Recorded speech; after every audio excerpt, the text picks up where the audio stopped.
Hi hello అందరికి నమస్తే. నేను జర్నలిస్ట్ రవీందర్. వెలుగు టీవీ ఎక్విప్మెంట్ కోసం సహాయం అందించిన ప్రతి ఒక్కరికి కూడా ధన్యవాదాలు తెలియజేసుకుంటూ, ఇంకా ఎవరైనా సహాయం అందించాలనుకుంటే కింద నెంబర్ ఉంది, ఆ నెంబర్కి మీ సహాయాన్ని అందించి నాకు సపోర్ట్ చేయగలరు. సో టాపిక్ ఏంటంటే, ఢిల్లీ నుంచి జగన్ గారికి పిలుపు వచ్చింది. మరి జగన్మోహన్ రెడ్డి గారు వారం తర్వాత వెళ్తారా, 2 రోజుల తర్వాత వెళ్తారా, వెళ్తే ఏం మాట్లాడతారు ఏమిటి అనే విషయం పక్కన పెడితే, దీన్ని డైవర్ట్ చేయడం కోసం కూటమిని జాకిలు పెట్టి లేపేటువంటి ఒక మీడియా, న్యూట్రల్ జర్నలిజం పేరుతో మాట్లాడేటువంటి కొంతమంది వ్యక్తులు పబ్లిక్ని ప్రిపేర్ చేస్తూ ఉన్నారు. జగన్మోహన్ రెడ్డి గారు వెళుతున్నది వేరే దానికోసము అని చెప్పి. వాళ్ళు పిలవలేదంట, జగన్మోహన్ రెడ్డి గారే విశ్వ ప్రయత్నాలు చేస్తూ ఉన్నారంట. సో దానికి సంబంధించిన ఒక ఆడియో ఇక్కడ బోర్డు పైన ఉన్నటువంటి అంశాలకు సంబంధించి కూడా మీకు చాలా క్లియర్గా చెప్పే ప్రయత్నం చేస్తా. దానికంటే ముందు ఒక్కసారి వాళ్ళ కడుపుమంట, వాళ్ళ ఏడుపు ఒకసారి వినండి. వైసీపీ అధ్యక్షుడు మాజీ ముఖ్యమంత్రి వైఎస్ జగన్మోహన్ రెడ్డి ప్రధానమంత్రి నరేంద్ర మోడీ, హోంమంత్రి అమిత్ షా అపాయింట్మెంట్ కోరారు. ఎంపీలు వైవి సుబ్బారెడ్డి, మిథున్ రెడ్డి ద్వారా ఆయన ఈ ప్రయత్నాలు కొద్ది రోజుల నుంచి చేస్తున్నారు. ఏపీ లిక్కర్ స్కామ్ లో ఎన్ఫోర్స్మెంట్ డైరెక్టరేట్ విచారణ తుది దశకు చేరుకోవడం, అక్రమాల నెట్వర్క్ గుట్టుమట్లన్నీ ఒక్కొక్కటిగా బయటకు వస్తూ ఉండడంతో తదుపరి చట్టపరమైన చర్యలు తనపై ఉంటాయనే భయంతోనే జగన్ ఈ హడావుడి ప్రయత్నాలు చేస్తున్నారనే అభిప్రాయాలు వ్యక్తమవుతున్నాయి. ఎక్కడ వ్యక్తమైన అభిప్రాయాలు మీ దగ్గర వ్యక్తమవుతాయి. మీరే కదా బట్టగాల్సి మీదేసేయడం. ఏపీ లిక్కర్ స్కామ్లో దొరికింది వాళ్ళు, దానికి సంబంధించిన ఆధారాలు కూడా ఉన్నాయి. వైసీపీ తప్పు చేసింది అనడానికి ఒక్క ఆధారం కూడా ఇంతవరకు దొరకలేదు. దొరికితే ఎన్ని రోజులు, 2 సంవత్సరాలు అవుతుంది, 2.5 సంవత్సరాల దగ్గర అవుతుంది. ఇంతవరకు ఊరికే ఉంటారా వాళ్ళు? ఛాన్స్ ఉందా? ఇక్కడనే ఏమీ లేనప్పుడు చట్టపరమైనటువంటి చర్యలు జగన్ గారి పైన ఉంటాయని చెప్పి జగన్మోహన్ రెడ్డి గారు భయపడి ఢిల్లీకి పోతా ఉన్నాడంట. భయపడిపోయేది ఎవరండి? జగన్మోహన్ రెడ్డి గారిని అరెస్ట్ చేయాలని చెప్పి నరేంద్ర మోదీ గారితో, అమిత్ షా గారితో మీటింగ్లు పెట్టుకున్నది ఎవరండి? పవన్ కళ్యాణ్ గారు పోయారు, నారా లోకేష్ గారు పోయారు, చంద్రబాబు నాయుడు గారు పోయారు. చంద్రబాబు నాయుడు గారు తన కేసులకు సంబంధించి మరి ఏమేం చేశారు? మన పొత్తులు పెట్టుకోవడం కానీ, ఇప్పుడు అధికారంలోకి వచ్చిన తర్వాత సిఐడి చేత ఏం తప్పు చేయలేదు అని చెప్పి కేసులు కొట్టేయించుకోవడం కానీ చేస్తున్నది ఎవరు? చంద్రబాబు నాయుడు గారు కదా. మరి జగన్మోహన్ రెడ్డి గారు గతంలో కూడా, అంటే అధికారంలో ఉన్నప్పుడు కూడా ఢిల్లీకి పోతే కేసులు అని అన్నారు. మరి అప్పటి నుంచి ఇప్పటి వరకు జగన్మోహన్ రెడ్డి గారి కేసులు ఏమైనా కొట్టేయబడ్డాయా? కేసుల విచారణ ఏమైనా ఆగిందా? చట్టపరంగా ఏం జరగాలో అది జరుగుతుంది, ఆ విచారణకు నేను సహకరిస్తా, చట్టానికి గౌరవిస్తా అని చెప్పి జగన్మోహన్ రెడ్డి గారు ఎక్కడ కూడా ఎప్పుడు కూడా వాటికి సంబంధించి కొట్టేసుకునే ప్రయత్నం కానీ, అధికారంలో ఉన్నప్పుడు కేంద్రం అండదండలు ఉన్నాయని మీరు ఏదైతే బీజేపీతో పొత్తు లేనప్పుడు మాట్లాడారో అప్పుడు కానీ ఎప్పుడు కానీ జగన్మోహన్ రెడ్డి గారు ఎప్పుడు కూడా కేసుల గురించి కొట్టేసుకోలేదే. అవి విచారణ జరుగుతూ ఉంది, అందులో జగన్ గారి ప్రమేయం లేదని తేలుతూ ఉంది. సో ఖచ్చితంగా కేసులు నిలబడమని చెప్పి వాళ్ళకు తెలుసు, అందరికీ తెలుసు. సో పైగా జగన్మోహన్ రెడ్డి గారు ఏంటి, మాటకి కట్టుబడి ఉంటాడు, యూటర్నులు అనేవి ఉండవు, అవసరం ఉన్నప్పుడు ఒకలాగా అవసరం లేనప్పుడు ఇంకోలాగా ఉండడు అనేటువంటిది బీజేపీకి కూడా తెలుసు. సో కాబట్టి లాంగ్ టర్మ్ మిత్రుడు అంటే జగన్మోహన్ రెడ్డి గారు అనేది వాళ్ళకి తెలుసు. కాబట్టి జగన్ గారిని వాళ్ళు దూరం చేసుకోరు. అందుకే కదా పవన్ కళ్యాణ్ గారు వెళ్ళి అరెస్ట్ చేయాలని వెళ్ళినప్పుడు ఇదంతా జరిగిందని చెప్పి ప్రొఫెసర్ నాగేశ్వరరావు గారు చెప్పారు. దానికి సంబంధించిన పెద్ద ఇష్యూ అయింది, దాని మీద కేసు ఇదంతా తతంగంతో నడిచింది కదా. సో చేసేదంతా వాళ్ళు. ఇక్కడ జగన్మోహన్ రెడ్డి గారు ఏదో పాపం వైవి సుబ్బారెడ్డి గారు, మిథున్ రెడ్డి గారు చాలా ఇదైతున్నారంట, అడుగుతా ఉన్నారంట. తన దాకా వస్తాయేమని భయం అంట జగన్మోహన్ రెడ్డిలో. భయపడేవాడైతే పార్టీ ఎందుకు పెట్టుకుంటాడు? కాంగ్రెస్ పార్టీకి ఎప్పుడో భయపడి ఒక ఎంపీనో ఇంకోటి తీసుకొని కేంద్ర మంత్రి అక్కడ ఉండేటోడు కదా. ఇన్ని తెలిసినా మళ్ళీ ఇదే పనికిమాలిన డిబేట్లు, పనికిమాలిన అనాలిసిస్లు. అసలు విషయం ఏమిటంటే, ఇక్కడ జగన్మోహన్ రెడ్డి గారి అవసరం ఢిల్లీకి పడింది. ఇప్పుడు దాంట్లో ఏదో సినిమాలో చూడండి, బిజినెస్ మ్యాన్లు అనుకుంటా మహేష్ బాబు సినిమాలో, ఢిల్లీ నుంచి నీకేం కావాలంటే ఢిల్లీకి ఏం కావాలని అంటారు దాంట్లో. సో అట్లా జగన్మోహన్ రెడ్డి గారు కూడా ఢిల్లీ నుంచి కేసులకు కొట్టేసుకోవడం అట్లాంటిదే కాదు, ఢిల్లీకి ఏం అవసరం ఉన్నా నేను చేసి పెడతా, అది కూడా ప్రజలకు ఉపయోగపడితే అనే యాంగిల్లోనే ఇప్పుడు అక్కడ జగన్ గారు అవసరం ఉంది. ఓకే, ఎందుకు ఏ రకంగా ఉందంటే ఇక్కడ చూడండి, చెప్తా అసలు విషయము.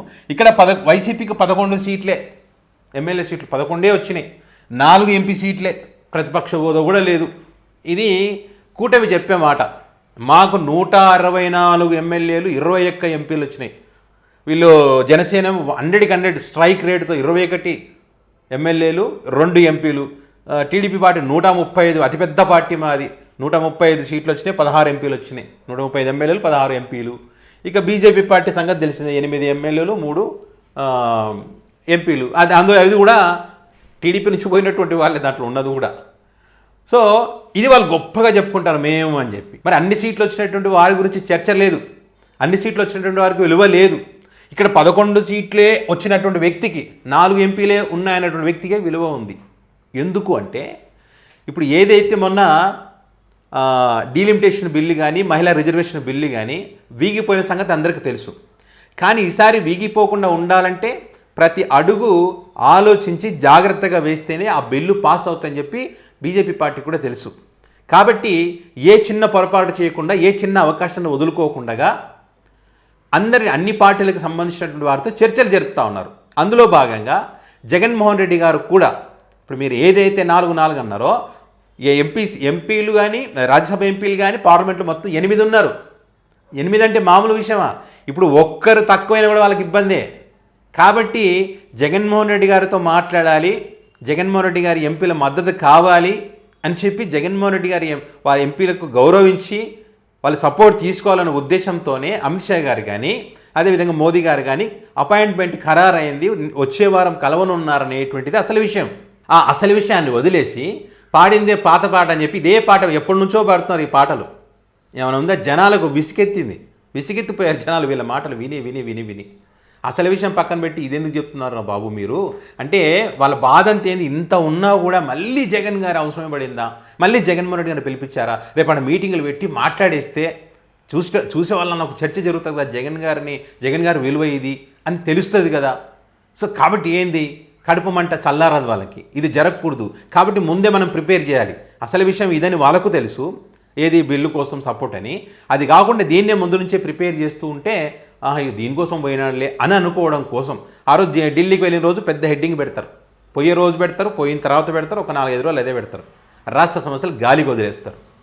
సో ఆ ప్లాన్లో భాగంగానే ఇప్పటి నుంచే ప్రిపేర్ చేస్తూ ఉన్నారనమాట. కేసులు అంట, లిక్కర్ కేసు ఏమైనా ఉందా? ఏమీ లేని దాన్ని పట్టుకొని ఊకుంటా అది ఉంది ఇది ఉందని. జగన్ ఇప్పుడు చెప్తున్నా కదా, చాలామంది న్యాయవాదులు చెప్పింది లిక్కర్ కేసుకు సంబంధించి. కానీ ఇప్పుడు కూటమి అధికారంలోకి వచ్చిన తర్వాత ఏ కేసులు అయితే పెట్టారు ఏది నిలబడదంట, అసలు ఏది నిలబడదు. టైంపాస్కు తప్ప ఏమీ లేదనేటువంటిది కుండ బదులు కొట్టేస్తూ ఉన్నారు. కాకపోతే ఏంటంటే ఈ రకంగా ప్రచారం చేస్తుంటే జగన్మోహన్ రెడ్డి గారు కూడా రేపు ఢిల్లీకి వెళ్తే ఏంటి ఇక్కడ రాష్ట్రంలో జరుగుతున్నటువంటి వాస్తవ పరిస్థితులు తెలుసు కదా, ఏ రకంగా ఉంది ఇక్కడ, వీటన్నిటికి సంబంధించి వాళ్ళకు తెలుసు. మళ్ళీ జగన్ గారు వెళ్ళి చెప్పడం ద్వారా ఇంకా ఏమన్నా రిపోర్ట్స్ జగన్ గారు మాట్లాడితే ఉట్టికి మాట్లాడారు, ఒక డేటా తీసుకుపోతాడు. ఆ డేటా తీసుకుపోయి వాళ్ళ ముందర పెడితే ఇంత జరుగుతుంది అనేటువంటి ఆలోచన వాళ్ళకు వస్తుంది. మాకు తెలిసింది వేరు, ఇంటెలిజెన్స్ రిపోర్ట్ ఉంటుందండి, అయినా కూడా ఇంకా ఇంకా ఇంకా దానికి సంబంధించిన పూర్తి సమాచారం జగన్మోహన్ రెడ్డి గారు ఇస్తే ఇంటెలిజెన్స్ కన్నా ఎక్కువ ఉంటుంది జగన్ గారితో రిపోర్ట్. ఆ రిపోర్ట్ ఇచ్చినప్పుడు ఖచ్చితంగా వీళ్ళ వల్ల వాళ్ళకి నష్టం జరిగే అవకాశం ఉంటుంది కదా. ఇప్పుడు వీళ్ళు అంటారు జగన్మోహన్ రెడ్డి గారిని మోదీ గారు అమిత్ షా గారు కలిసే అవకాశం ఉంటుంది, అపాయింట్మెంట్ ఇస్తే వాళ్ళకు రాజకీయంగా నష్టం జరిగే అవకాశం ఉంటుంది ఇలాంటి లీడర్ని కలిస్తే అని చెప్పి వాళ్ళు అనుకుంటున్నారంట. మిమ్మల్ని కలిస్తే మిమ్మల్ని నమ్ముకుంటే నాశనం అయిపోతారు, రాజకీయ భవిష్యత్తు ఉండదని వాళ్ళకు తెలుసు, జగన్మోహన్ రెడ్డి గారిని కాదు. కాబట్టి జగన్మోహన్ రెడ్డి గారు వాళ్ళు ఎప్పుడూ దూరం పెట్టరు. గతంలో ఇప్పుడు పొత్తులో ఉన్నా లేకున్నా దేశ ప్రయోజనాలు రాష్ట్ర ప్రయోజనాలను ముఖ్యమని భావించే వ్యక్తి జగన్మోహన్ రెడ్డి గారు. చాలా స్ట్రైట్గా ఉంటారు, యూటర్న్లు ఉండవు. కాబట్టి ఆ రాజకీయం వేరే ఉంటుందని చెప్పి జగన్మోహన్ రెడ్డి గారిని ఎప్పుడు వాళ్ళు దూరం చేసుకోరు, ఇది క్లియర్. ఇప్పుడు కూడా అవసరం జగన్ గారిది కాదు, మీ అవసరమే. మీరు ఎన్డీఏ కూటమి అంటారు కదా, అందులో భాగంగానే ఆ బిల్లులు పాస్ అవ్వాలంటే 8 మంది అవసరం ఉంది. సో కాబట్టి జగన్మోహన్ రెడ్డి గారికి ఢిల్లీ నుంచి పిలుపు వచ్చింది, జగన్మోహన్ రెడ్డి గారి అవసరం ఢిల్లీకి ఉంది, ఇది క్లియర్. సో చూద్దాం మరి ఢిల్లీకి ఎప్పుడు వెళ్తారో, ఏం జరుగుతుంది అన్నది. మరి ఈ అంశానికి సంబంధించి మీ అభిప్రాయాన్ని కామెంట్ రూపంలో పెట్టగలరు. Thank you.